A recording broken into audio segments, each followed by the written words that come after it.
आता बोराडे इकडे आले, ते म्हणाले गद्दार, तो बोला गेला, कचरा गेला. म्हणजे गेले ते कचरा. आता मी म्हणालो असाच आरोप करत बसाल तर ते 20 आलेले आहेत त्याच्यावर एक शून्य निघून जाईल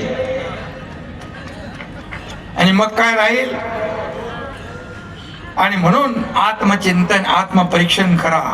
कारण या राज्यातली जनता सुज्ञ आहे.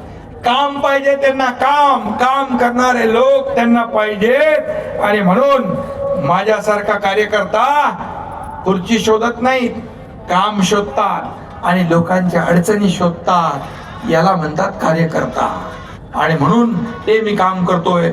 आणि आपल्याला मी एकच सांगतो, या शरीरातल्या रक्ताच्या प्रत्येक थेंबावर राज्यातल्या मायबाप जनतेचा अधिकार आहे आणि तो कायम राहील. आणि मी हेही सांगतो की या एकनाथ शिंदेच्या शरीरात रक्ताचा शेवटचा थेंब असेपर्यंत या महाराष्ट्रातल्या जनतेची सेवा करणं हे माझं सर्वोच्च कर्तव्य आहे. ते मी निभवणार.